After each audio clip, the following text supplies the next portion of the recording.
Cette vidéo met l'accent sur l'évaluation diagnostique en éducation, les objectifs et la validité. Les principaux objectifs d'une évaluation diagnostique consistent à repérer les compétences et les connaissances préalables. Identifier les lacunes et les besoins de chaque élève. Ajuster les méthodes pédagogiques. Et mettre en place des programmes d'apprentissage personnalisés.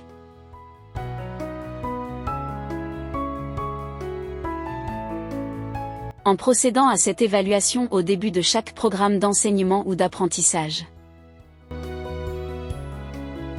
Dans ses recherches, Ray expose un modèle d'évaluation diagnostique. Ce modèle se compose de 3 phases. La première phase consiste à confronter les élèves à une tâche nouvelle et complexe, afin de mobiliser plusieurs ressources et connaissances. La deuxième tâche consiste à compléter à nouveau la tâche de départ mais sous forme d'une série de tâches simples dont chacune est nouvelle.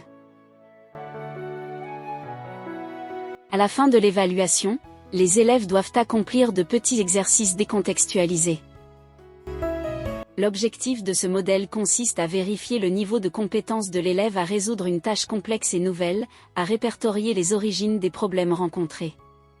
Et de vérifier si les difficultés rencontrées par l'élève sont-elles liées à un manque de maîtrise des ressources ou ceci est dû à une interprétation erronée durant la résolution des tâches simples et complexes.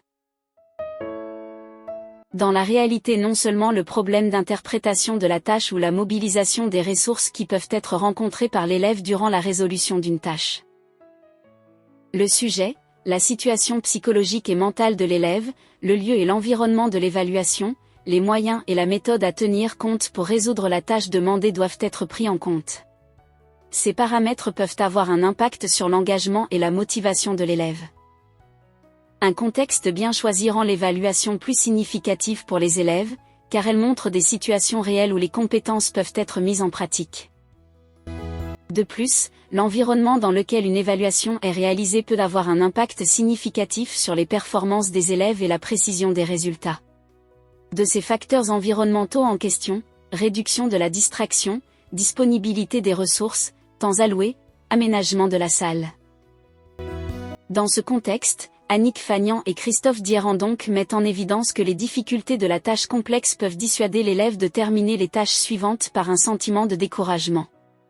Dans leurs recherches, les auteurs montrent que les tâches trop complexes déstabilisent les élèves au point qu'ils rendent une feuille blanche.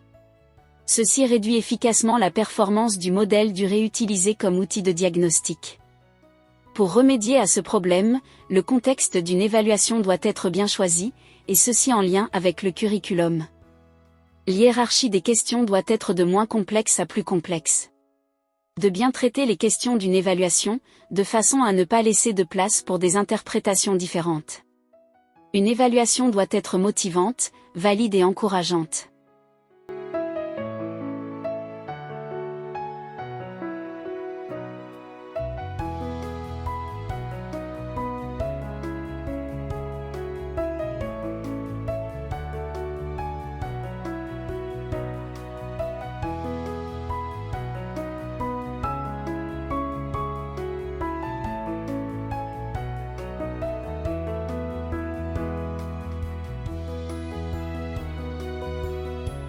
En résumé, pour garantir la validité d'une évaluation diagnostique, il est essentiel de prendre en considération plusieurs paramètres.